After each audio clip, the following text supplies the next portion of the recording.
Russ Faria, a man wrongfully accused and robbed of 3 years of his life in prison, is finally free. But this is far from over. The story revolves around Pam Hupp, a seemingly innocent woman hiding terrifying secrets. From a suspicious 911 call to planted evidence, could this be a well-planned scheme to frame Russ? Uncover the shocking truth in this video. And don't forget to hit the subscribe button to stay updated with more gripping stories and unlock exclusive benefits from our channel. Did you ask him about the film? What are you talking about? Is this going to be filmed? Because I always appear on the news then. I'm just saying. Pam Hupp is introduced, appearing calm but clearly uneasy. In August 2016, she called 911, claiming to have been attacked by a man named Louis Gumpenberger. The frantic cries in the call sound like a scripted thriller. Pam ended the confrontation by shooting Louis to death. However, during police questioning, her first concern wasn't the trauma of the event, but whether the interrogation was being recorded. Was she hiding something? Oh, well, okay, I don't know about Chris Hayes, but in incidents such as this, okay, to protect you, to protect me, we're going to record it, okay? Just because that way, you know, it doesn't look like you're hiding anything, it doesn't look like I'm hiding anything. Okay. That way I don't misconstrue something you say down the road, you know, like I misinterpret something you said, or I thought you said one thing and you actually said another, so. Okay, so again, I appreciate you coming up here and talking to us. I know that you wanted to come up here instead of talking to the scene, which is great. I guess, is there, just out of curiosity, is there a reason why you came up? Is it cooler here or something? No, temperature-wise? the officer said that I'd have to go back to here to repeat everything. Oh, okay. So I didn't want to go anywhere. Well, I appreciate you coming up here with us, okay, and we'll take you home. I just want to go anywhere but there. Anywhere but there? So that was fine to come here. Fair enough. I got home, opened up the garage, pulled in, got my dog, walked him out in front so he could go pee. And he did his thing. Went back, put him inside, gave him a treat. Came back out. I was going to run back up to the mall. Police found a bizarre note in Louis's pocket, detailing a plan to kidnap Pam, withdraw money from her account, and kill her. Everything about the scene seemed staged. Pam described how a car sped to her driveway, and Louis jumped in her vehicle, brandishing a knife, demanding to be taken to the bank.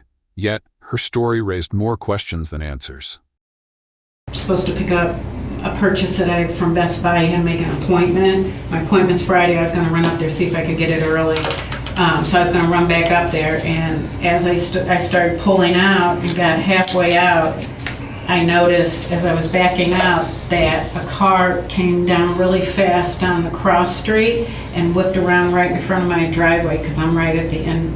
Here's the cross street and here's my driveway. So they came out and did this right in front of my driveway, and I looked up because it was so fast and startling.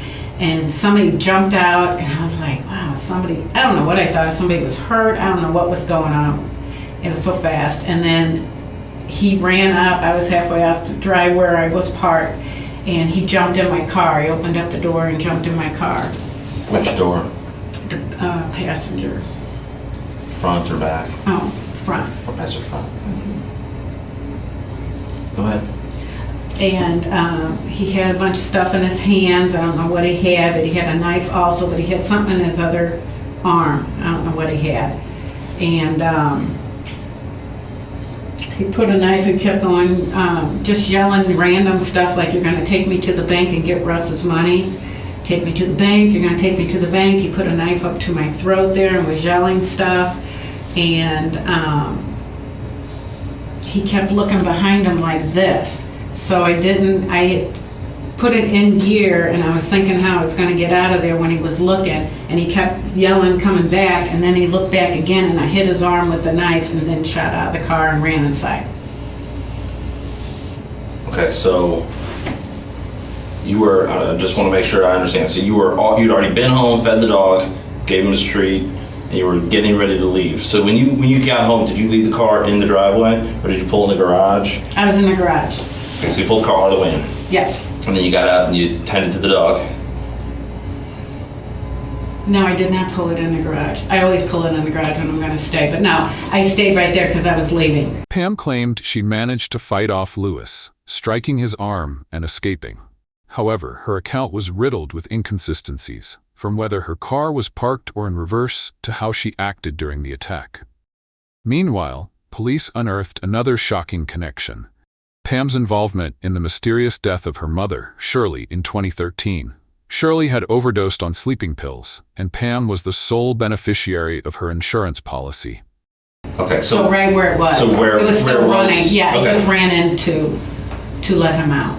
Okay, so you were only in the house just a couple I was minutes just more? Oh, not even a couple minutes, just enough to put his leash on. I brought him out, walked him, blah, blah, blah. Okay. All that kind of stuff. How do you go in the house? When you pulled in the driveway to go in, how did you go in the house? Through what door? The garage door.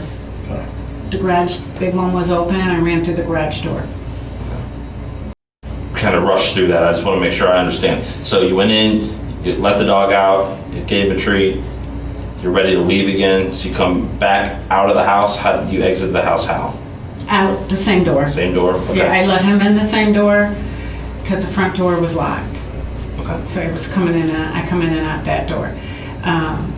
Came out that door, got back in the car Okay. to go again. Okay. And that's when the car shot around and somebody jumped out. Before I knew it, they were sitting next to me. Okay, so let's first describe the car. Can you give a description of the vehicle? Well, I wasn't really paying attention to the vehicle, more of the shriekness of their tires that they did. It was just a silver,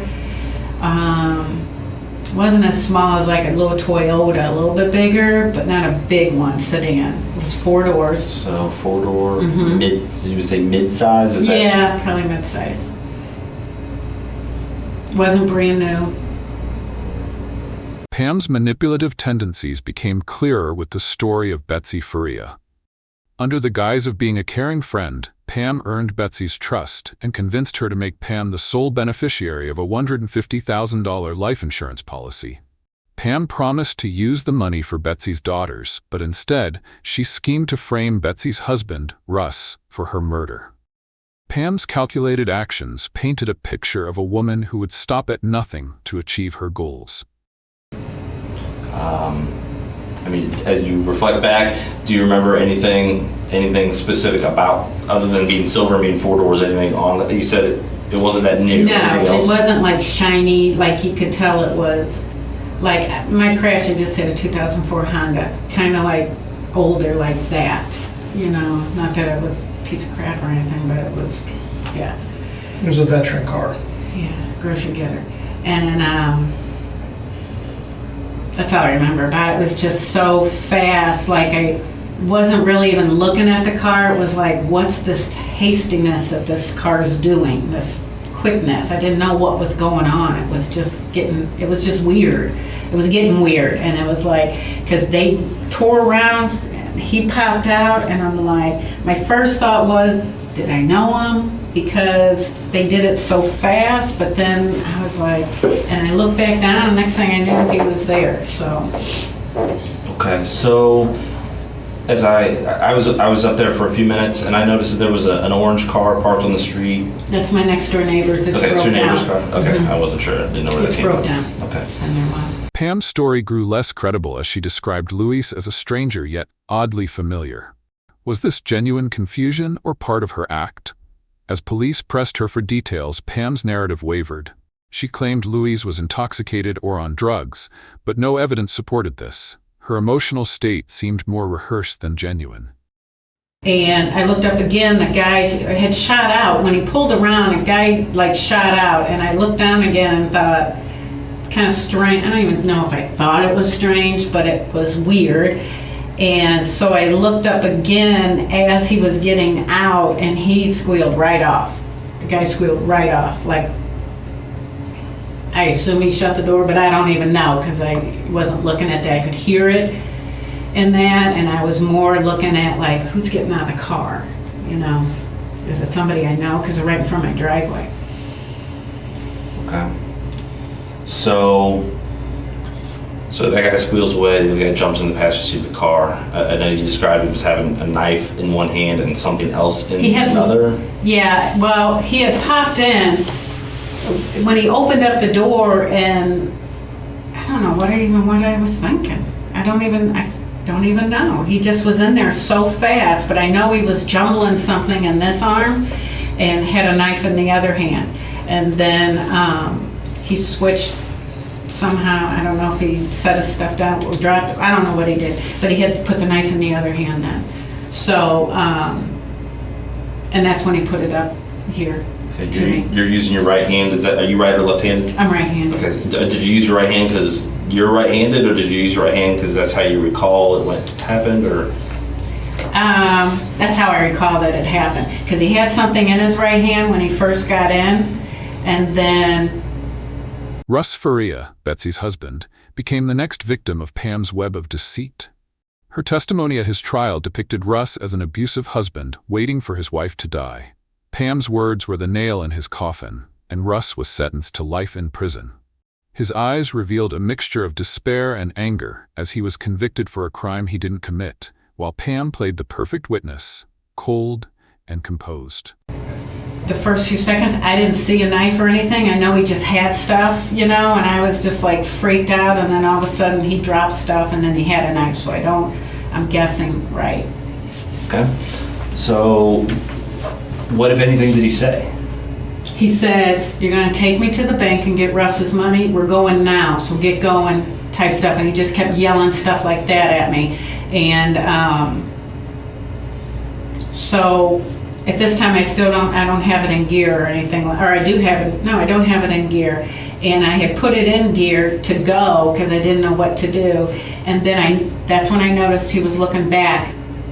I don't know if he was looking, because cars, I don't know what he was looking at, but he kept looking back, and I noticed that, so I put it back in the gear, and he said, "Get going right now, we're going to the bank." And then he looked back again like this, and I hit his arm, and I shot out of the car. So when you say put it back in the gear, you mean you put it back in park? Okay. So my plan was to get out of the car somehow. So when he came up and approached you at the car door and got in, the vehicle was in reverse with your foot on the brake? Yes. Okay. I don't know. I don't know if it was still in park or in reverse. I don't know. I'm not sure. Okay, so you kind of described the guy in the silver. I think it was in reverse, but I can't swear to it. I don't know if I put it in reverse when he said let's go, or if I already had it in reverse. I don't know, because I kept looking at him and kind of I was miscombobbled on what the hell was going on with the situation, and next thing I know, he's there. Okay. At that point,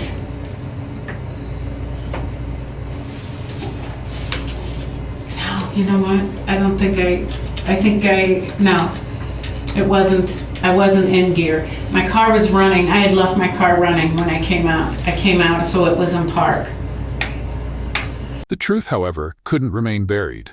Russ appealed and was retried. This time, justice prevailed. After 3 years in prison, Russ was exonerated, his innocence finally recognized. As Pam's carefully constructed lies unraveled, the spotlight turned to her. Was Pam merely unlucky to be surrounded by tragedy, or was she the mastermind orchestrating these deadly events? The driver of the vehicle, to the best of your ability, what you saw. Describe the guy that got in the vehicle with you.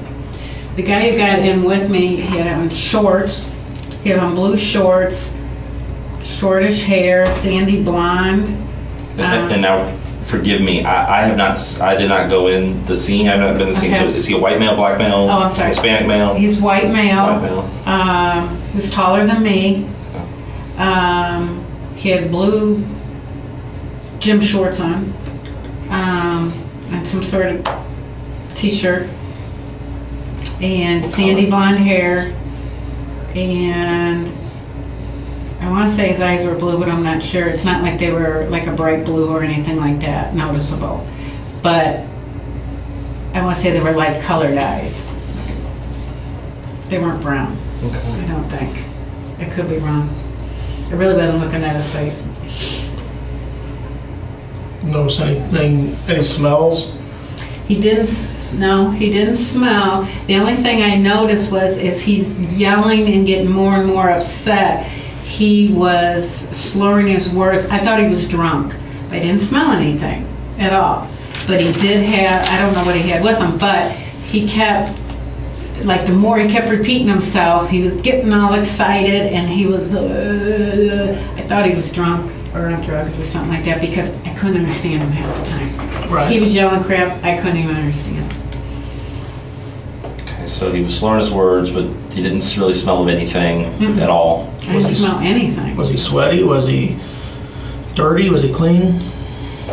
Well, he didn't stink. Okay.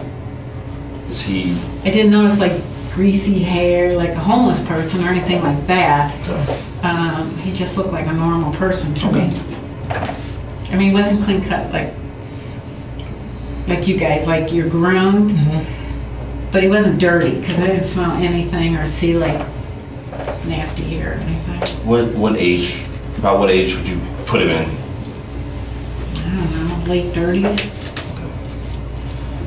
And of course, it begs the question. I don't know that we've just asked you straight. Have you ever seen this guy before? No.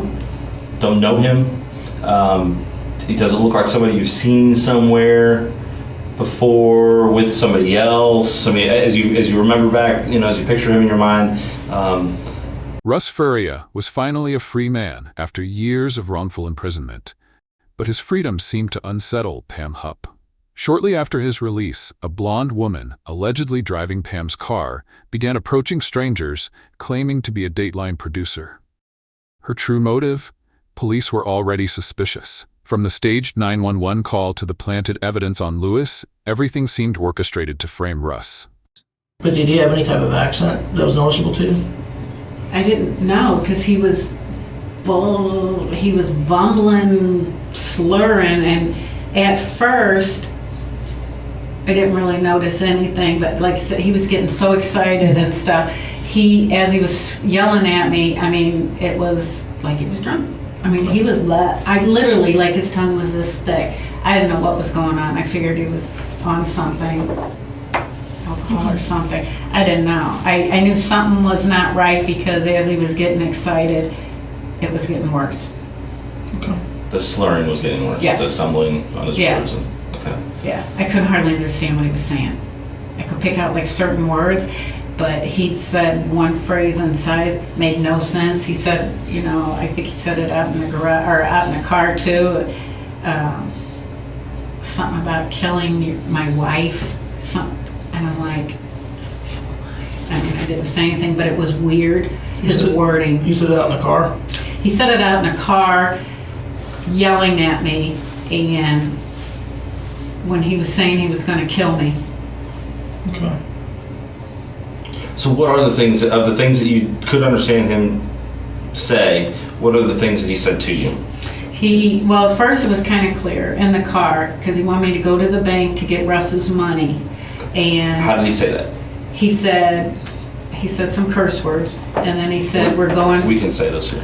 Yeah, let me just be. Tell us what he said. Yeah, well, I mean, Okay, yeah. well, a lot I couldn't understand, but he Understand. said when he first got in and he had I think I was yelling at him, I don't even remember, I think I was like, who are you, get out of my car, blah, blah, blah, and he was like, bitch, we're going to the bank, and I'm like, and then my mind just starts swirling, because I'm like, going to the bank, this is so freaking weird, and I'm like, I'm not going to the bank with you, get out of my car, and he goes, bitch, we're going to the bank, we're getting Russ's money, and he started getting all agitated and excited, and that's when he was yelling things, I wasn't listening, because Pam's account of the attack grew more dramatic as she described Louis as an incoherent, agitated man demanding money from Russ's bank account.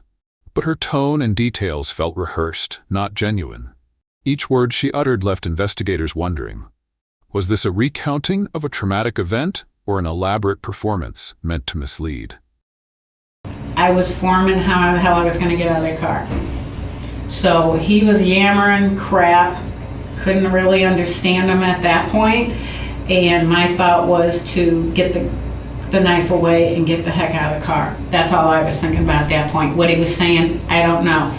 As I ran into the garage, he ran after me. I heard the car door shut, and he was yammering stuff again about killing me. again, my focus was to get in the house. I know I had my phone in my pocket. I was trying to dial 911. I think I did it 3 times before it went through on my cell phone. By then I was inside, and he was trying to get the door. I was trying to hold the door. I couldn't get it locked then. And I was trying to get 911 on the phone. And he was saying stuff. And then the door he got in, it flew open, and I ran into the bedroom. He was yelling stuff. And as I was going in the bedroom, something again about killing my wife, him and Stevie. Me and Stevie, you're gonna kill your wife. And so I don't know who that is. I don't know a Steven or a Stevie or Steve. I don't know what he was talking about. He was it was really hard. It's like his sentences weren't formed by then. And so none of it made any sense, but he did keep saying, get in the car. I ran in the bedroom. I tried to, I shut that door. I was trying to get it locked, wouldn't latch, got a problem with the door. And I got my gun, turned around, got my gun, nightstand right there, and he was pounding on the door. And once it flew open, that's when I shot him. And I just kept shooting him, because he just kept standing there. How many times did you say you pulled the trigger? I unloaded the whole gun. Okay. So you pulled the trigger until it stopped firing? I just kept pulling until it stopped. Okay, so, and again, because I haven't been there yet, and I don't know what it looks like. Did any rounds go? Are there going to be any bullet holes in the door into the bedroom, or do you think that the door was fully? No, I was in the bedroom. I understand that, but you said the door flew open, so. Pam described how she barricaded herself in the house, firing multiple shots at Louis as he burst into her bedroom. Yet there was no fear or panic in her story, only a cold, calculated retelling. Her unsettling calmness raised the question: was she a terrified victim fighting for her life, or a manipulative mastermind controlling the narrative? I didn't start shooting until that door flew open and he was standing right there ready to approach into the bedroom. And I just started shooting and walking towards him because I wanted to be sure I hit him. Because everybody kept saying that's a little gun and blah, blah, blah, and I better be close. So once that door opened and he was there, I just started shooting and walking towards him until I didn't have any more. After they finish questioning Pam, they explain to her that they are waiting for more information from their bosses. While they wait, they begin talking with Pam about things unrelated to the attack. What's strange is Pam has just been attacked and she took the life of her attacker. Most people that would have gone through this experience would usually be emotional or in shock at what just happened. You good? Anything I can get you? My step out for a I'm second? supposed to be getting my husband. Yeah, I think Should Detective Wolf was going to go down, or Sergeant Wolf was going to go down there and talk to him. Can I call my lawyer? Yeah. Do I need my lawyer up here? Do you? Well, how long am I going to be up here? You're up here voluntarily. No, I know, but... We're not holding you. No, I know, but how Okay. long... They're going to kill me if I don't have one, just because of everything that's been going on.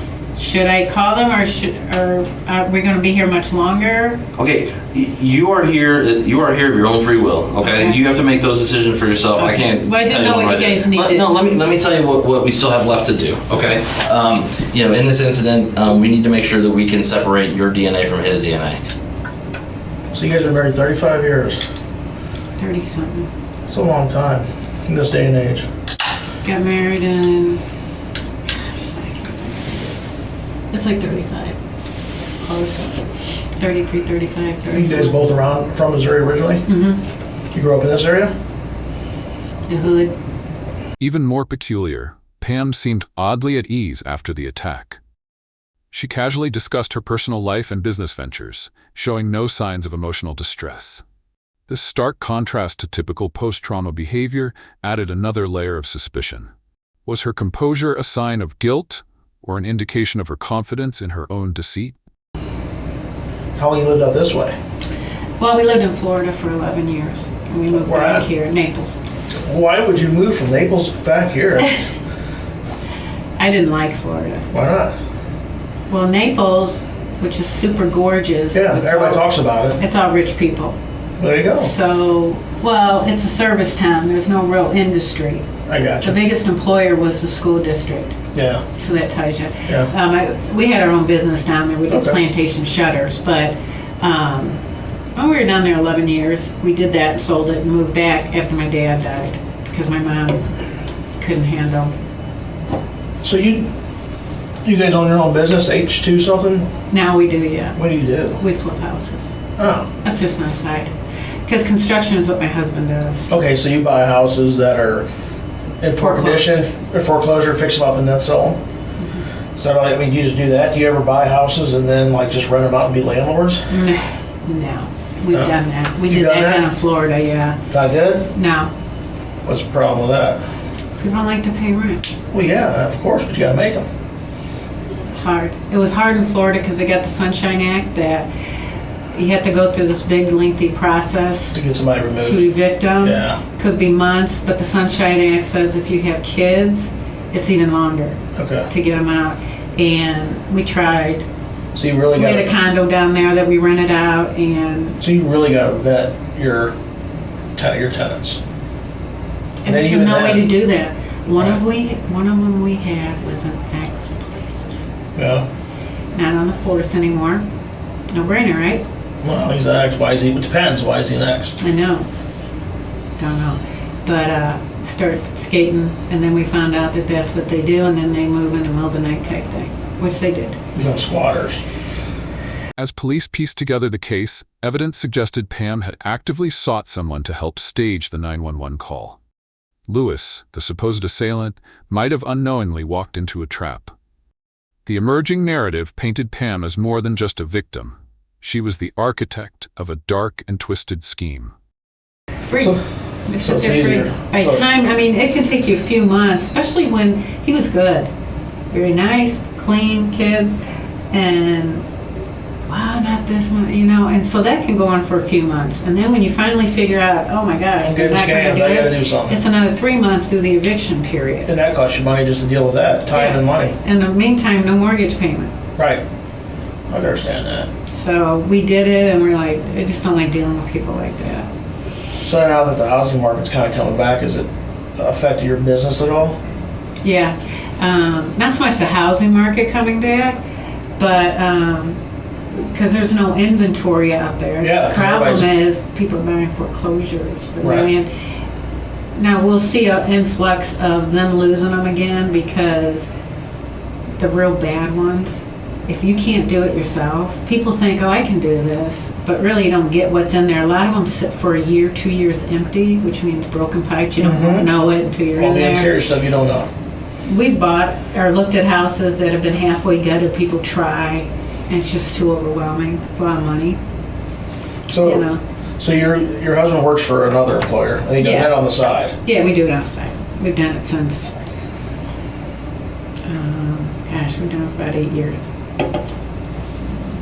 So have you always Well, worked? we quit in 2008 when the market fell. Mhm. We just quit because it just wasn't worth it. And then we started back up a couple years ago. Have you always worked in that type of industry? You always worked in that industry? I work in insurance. Yeah, no, we just like to, we've always renovated our own houses, Right. so Yeah, if you can do it, then there's deals out there. It's not bad. there is, the actually. deals aren't out there anymore, that's Well, the no, problem. I understand. I'm saying if they are. No, I mean like, but the no inventory means banks are cranking up the prices of foreclosures. Right. So. Doesn't make it worthwhile. Yeah, There's no profit to be made. there's no profit. Yeah. Not fixed up like we fix them, like we'll do a whole new house for people inside, you know, kitchens, bathrooms, By the end of the story, Pam was awaiting trial, with prosecutors convinced she had orchestrated the entire incident to frame Russ and benefit from insurance payouts. But was this truly the end, or were there more secrets Pam had yet to reveal? All eyes were on her, waiting for justice to be served. their problem is when people need their tags, they go get insurance. They get their tags, I don't have insurance, you know that. Right. Yeah. It's Done with it. got my card for like the show or whatever. And all we did was chase people, calling, your payment's due, your payment. And I hate to say it, but, you know, I worked for the big chains, let somebody else have that headache. And that's why they weed them out. Yeah, I wouldn't be good in sales. I think you would. No, I'm not a salesman. And I hope she got that on film. I don't know if she did I don't think she did my forearms. I just noticed that scratch. She did my uppers and my hands, but I don't think she did that. I just noticed it. Let me see if she's still up here. See if she's It's not a big deal. Well, it is a I big had some deal. bruising starting up there. Did she If get she the- wants to. She got this, yeah. Okay. She got all that. But you're not sure if she got the scratch there? Well, I did this for my hands. I don't think she took it on my arms. Let me ask, because there's no detail too minute. So let me go ask her. I'll be right back. Thanks. Hey, man. So we got officers on scene there. They're still going. They're still doing what they do. But I'm trying to call and arrange to get you a change of clothes. So, do you have some particular clothes that you would want? If I could direct somebody to something like just pants, shirt, something, because we're gonna have his clothes. In this case, we get your clothes too. Yeah, is there they something just want to particular you grab want? off the shelf a pair of jeans and any top hanging there. Pam Hupp, once an ordinary woman, is now suspected to be at the center of a series of ruthless schemes. With the evidence gathered by investigators, she could face serious charges such as murder, evidence tampering, and abuse of trust. If convicted, Pam might face the harshest penalties, ranging from life imprisonment to the death penalty. Pam's story serves as a stark reminder: the truth always comes to light, and justice will prevail. What do you think about Pam's actions, and what punishment does she truly deserve? Share your thoughts in the comments below, and don't forget to hit the subscribe button to stay updated on our upcoming content. Exclusive perks are waiting just for our subscribers.